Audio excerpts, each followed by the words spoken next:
లో భాగంగా global terrorism index గురించి చూద్దాం.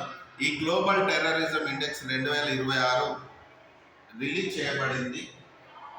ఇది 13వ గ్లోబల్ టెర్రరిజం ఇండెక్స్. దీనిని రిలీజ్ చేసేటువంటి సంస్థ ఆస్ట్రేలియాలోని సిడ్నీలో ఉన్నటువంటి institute for economics and peace అనేటువంటి సంస్థ సర్వే చేపట్టి ఈ నివేదికను సమర్పిస్తుంది. ఈ సంవత్సరము 163 దేశాల పైన సర్వే నిర్వహించింది. ఈ సర్వేలో భాగంగా స్కోరును పరిగణలోకి తీసుకుంటారు 0 నుంచి 10. సో 0 అనేటువంటిది ఉన్నటువంటి దానిలో తక్కువ ఉగ్రవాద యొక్క ప్రభావితమైనటువంటి దేశాలు ఉంటాయి. 10 ఉంటే అంటే 0 నుంచి పెరిగిన కొలది పైకి పోయిన కొలది టెర్రరిజం యొక్క ప్రభావం ఎక్కువగా ఉంటుంది.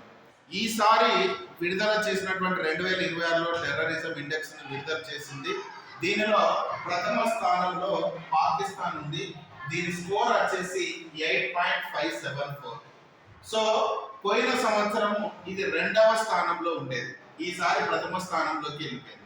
అత్యధికమైనటువంటి టెర్రరిజం ప్రభావితమైనటువంటి దేశం పాకిస్తాన్. తర్వాత 2వ స్థానంలో బుర్కినా ఫాసో ఉంది. దీని యొక్క స్కోర్ వచ్చేసి 8.324. ఇది పోయిన స్థానంలో ఉంది.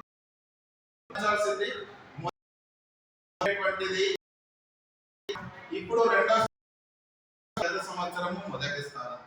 3వ ర్యాంక్ నైజర్. దీని యొక్క ర్యాంక్ వచ్చేసి దీని యొక్క స్కోర్ వచ్చేసి 7.816. 4th ర్యాంక్ వచ్చేసి నైజీరియా 92. నెక్స్ట్ 5th ర్యాంక్ మాలి 586. సో 13th ర్యాంక్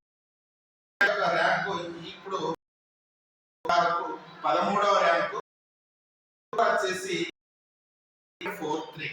సో పోయిన సంవత్సరం మన 2025లో అంటే ఒక మెరుగుపడింది.